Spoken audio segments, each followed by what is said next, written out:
Gandang araw mga boss. Welcome po sa aking vlog, Economics Vlog. Meron po tayong pata dito mga boss, 4 na peraso. Gagawin po natin yan mga boss. Tatalian po natin yan isa-isa para yung korte po ng pata pag na pakuluan po natin hindi po siya parang nakadipa, yung parang nakatiko. Ganun po ang magiging itsura niya pag tinalian na po natin yan. Pag na pakuluan po natin, ang magiging kalabasan po niyan ay parang nakatiko yung kanyang itsura, hindi gaya ng iba na parang nagdipa. Tatalian po natin isa-isa mga boss. Pagkatapos po nating talian yan mga boss, ati pong pakuluan yan. Ayan mga boss, tapos na po nating talian yung ating pata. Lalagyan na po natin ng sangkap yan mga boss. Una po nating ilalagay dyan ay bawang. Dapat po talaga nito mga boss ay ilalagyan po na sana natin ng dahon ng celery. Ang problema po mga boss yung napabili po natin ay hindi po nakabili ng dahon ng celery. Ang nabili po ay kenchay. So nangyari mga boss, hindi ko na lang po nilagyan ng celery. Sunod po natin ilalagay dyan mga boss ay carrot mga boss.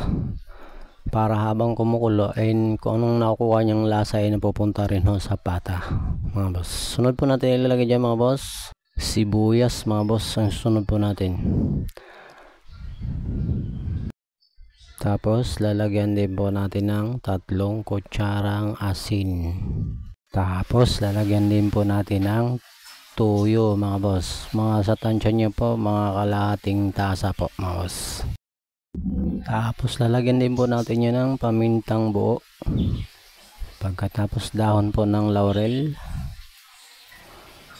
At sumunod ay lalagyan din po natin ng 1 perasong beef cubes. Pagkatapos mga boss ay sasalang na po natin yan para lahat po ng lasa niyan mga boss ay nakukuha po ng ating pata habang siya ay naluluto na mga boss. Lutuin po talaga natin yan mga boss kasi mamaya pa ay prito na lang yan, parang pa titigasin na lang natin yan dun sa mantika mga boss. Habang sinasalang po natin yan mga boss at inaantay maluto ay shout out muna kay RG Matias, kay RG Cuenca. Pag naluto na mga boss ay dito naman natin isusunod yan sa mantika. Siguro din po natin mainit na po yung ating mantika mga boss bago po natin ilalagay yung ating pata.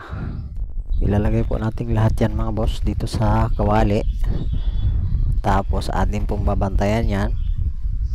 Babaliktad rin po natin yan mga boss para magpantay po ang luto niya mga boss. Habang inaantay po natin yan mga boss, tatakpan po natin yan. Kasi nga po tumatalsik po ang tubig na nahihigop niyan nung siya pinakuluan. Kasi dapat po niya mga boss ay napasok po sa oven para yung mga nakukuha niyang tubig ay nare-release doon sa oven mga boss.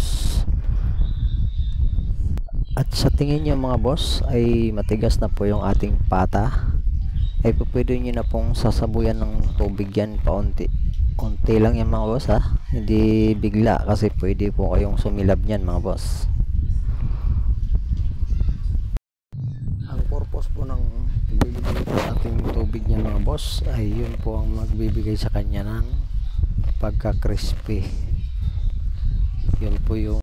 Ayun po yung papel ng tubig niyan mga boss. Hanggang sa muli mga boss, marami pong salamat sa inyong panonood mga boss. Kaya maging crispy yan mga boss. Salamat po.